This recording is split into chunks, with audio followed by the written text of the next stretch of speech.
Welcome to our channel, Listen to My Story. Please like, share and subscribe. He was a dream, the future, or so I thought.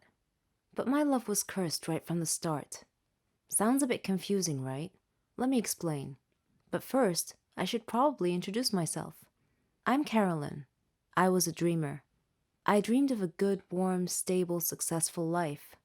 I wanted a good job. And I wanted to travel around the world a bit with Helen. She was my best friend. We virtually shared the same dreams, and hobbies, and interests, and lifestyles. We've been friends since we were kids. People often thought that we were sisters. I did too, in fact. She even got jealous if anyone tried to get close to me. Every day, Helen and I worked a little more towards our dreams. Once, when Helen and I were traveling with some of our friends, we had a problem with the hostess on the plane. A gentleman intervened and cleverly solved our problems. His name was Danny. I liked him. A lot. I thought about him often. But whenever I talked to Helen about him, she told me that he was not as amazing as I seemed to think he was. Coincidentally, I met him again at a party of a mutual friend. We talked together till daylight. I told Helen about our encounter, and she expressed her wishes that my love story would have a happy ending. I similarly told her that I hoped she would find the love of her life someday too. Everything would be okay, we figured.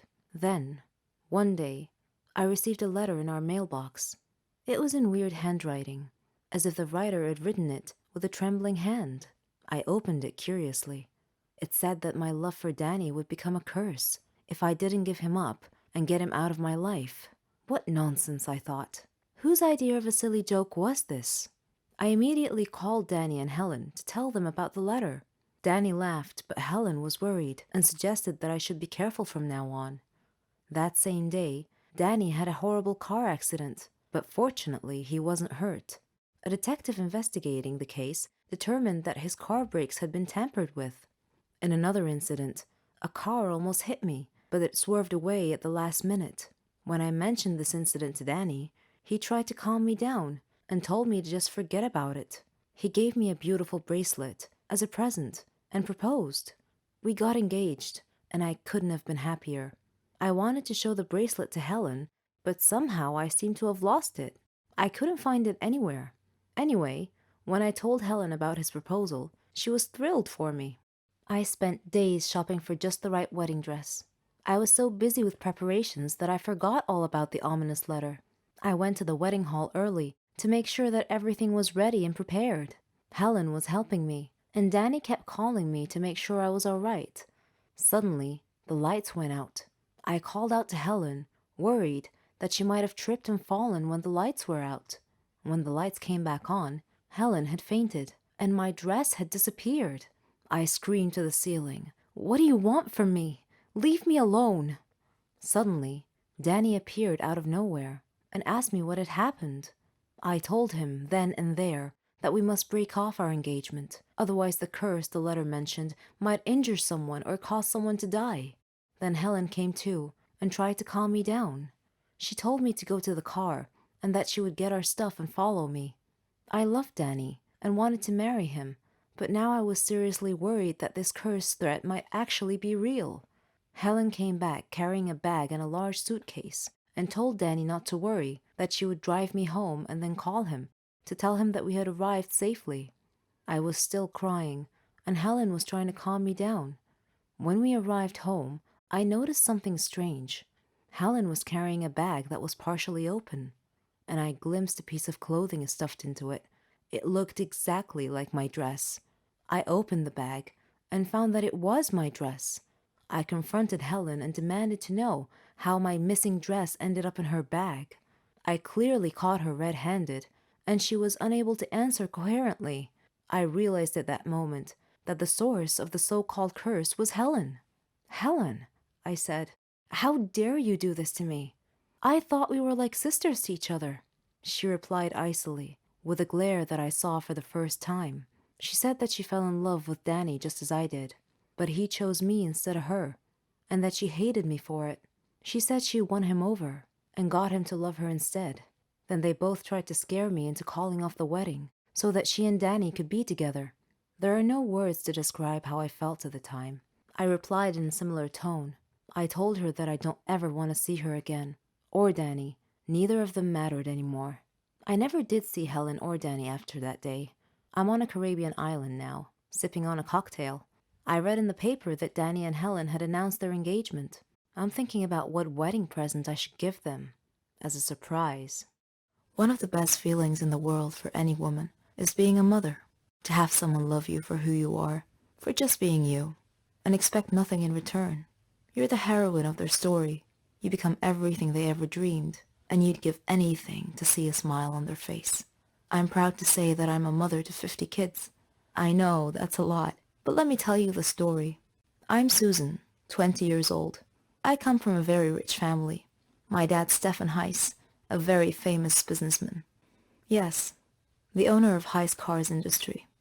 My mom's Elena. She comes from a very rich family in Sweden. She married my dad and they built their life from scratch. I loved kids, ever since I was a kid. Sometimes I feel like they're walking cotton candy. Their laughs, their mischief. All the kids in our family loved me, and I loved them. Even my aunt said that I'd make a great mother someday. So did Henry. Henry was my childhood friend. We grew up together.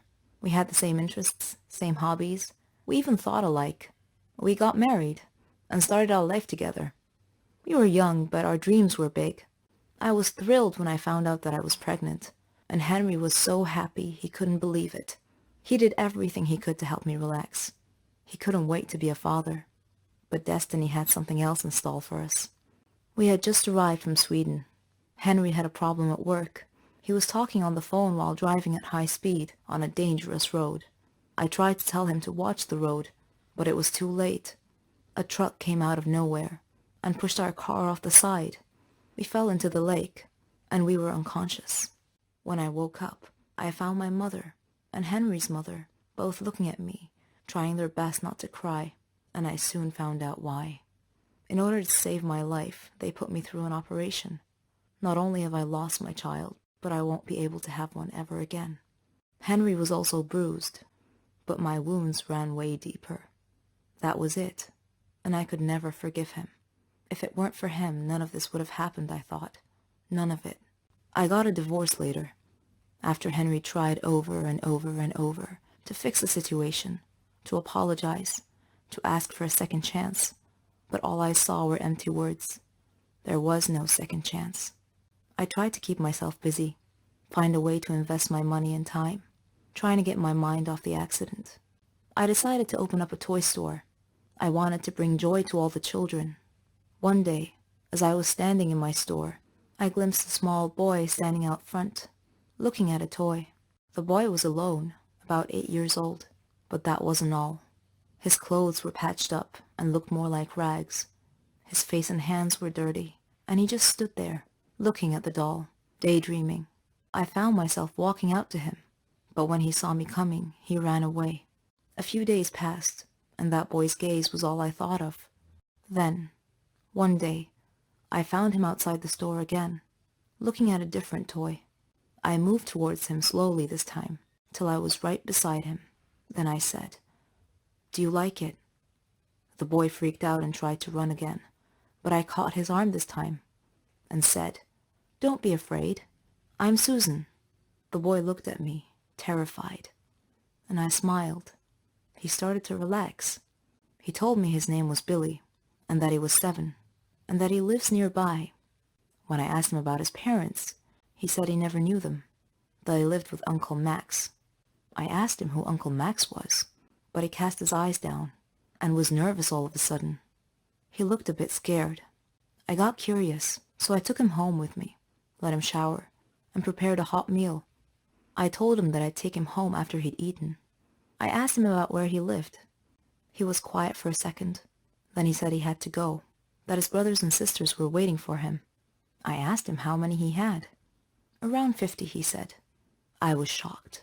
He told me that they all lived in a big room with Uncle Max.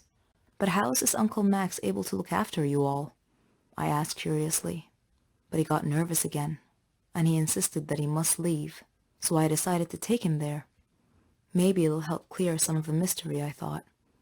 I drove, and Billy was guiding the way, until we got there. The place was a bit far from all the other houses. It looked more like a dump, with some sort of shack built on it.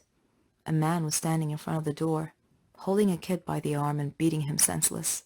The boy was younger than Billy, and Billy was shaking next to me, mumbling to himself, "He's gonna hit me too. I'm so late." Then he turned to me and said, "Bye, Susan. You have to leave now, quickly." And then he ran towards the shack.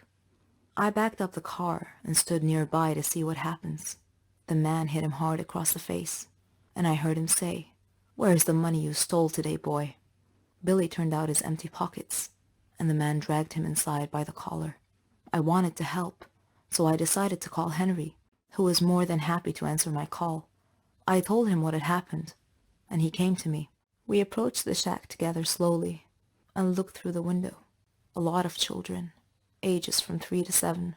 The place was a real dump. The man was sitting at a table. It had food and drink. Billy was dragging a heavy sack on the floor, and another kid was carrying a cup to bring to the man, who snatched it out of the boy's hand. Then he got up and started waking the rest of the kids, telling them to get out there and bring him money, that they would face a real nightmare if they didn't. I wanted to barge in, but Henry stopped me. He called the police instead. The police came quickly, and they caught the man. Apparently, he kidnapped these children from parks and surrounding areas, so they could steal for him, and he would starve them and beat them. The police didn't know what to do with all the children, and I felt like this was my second chance.